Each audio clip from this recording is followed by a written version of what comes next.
CDP يعني Customer Data Platform، يعني Centralized Platform بيتجمع عليه كل الداتا بتاعت البراند بتاعك من كل الشانلز، بيتعمل فيه بروسيسنج للداتا دي، فبتبتدي تتحلل، فبيطلع بناء عليها ريكومنديشنز وتوجيهات، وبناء عليها بنقدر نبريدكت اللي هيحصل في المستقبل.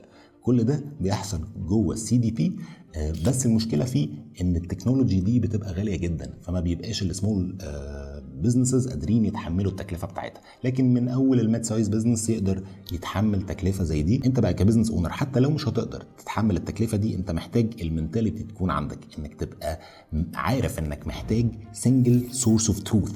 لازم يبقى في عندك مكان واحد مجمع لك كل حاجه عشان يقول لك حقيقه اللي بيحصل في البيزنس بتاعك. وطبعا السمول سايز بيزنسز بيبقى ليهم بدايل تانية بيقدروا يوصلوا بيها لنتائج قريبه من نفس اللي بيقدمه لك السي دي بيز المحترمه. من اشهر بقى البلاتفورمز اللي تعتبر اسقاط للكونسبت ده هم سيجمنت وان بارتيكل، الاثنين بيقدموا تكنولوجي محترمه جدا. الانتري ليفل بتاعهم قليل، حد تقريبا عنده فري ترايل كبيره والتاني عنده فريميوم بلان، يعني تقدر تستخدمه مدى الحياه مجانا. بس هي الفكره ان هي اللعبه ما بتبقاش كده، لما بتشتغل عليه بجد بتبقى محتاج تدفع فلوس كتيره جدا، وبالتالي زي ما قلت لكم كده مش مناسب للسمول سايز بزنس. لكن الكونسبت التاني اللي هنتكلم عليه هيبقى بيأكت كأنه بديل للسي دي بيز.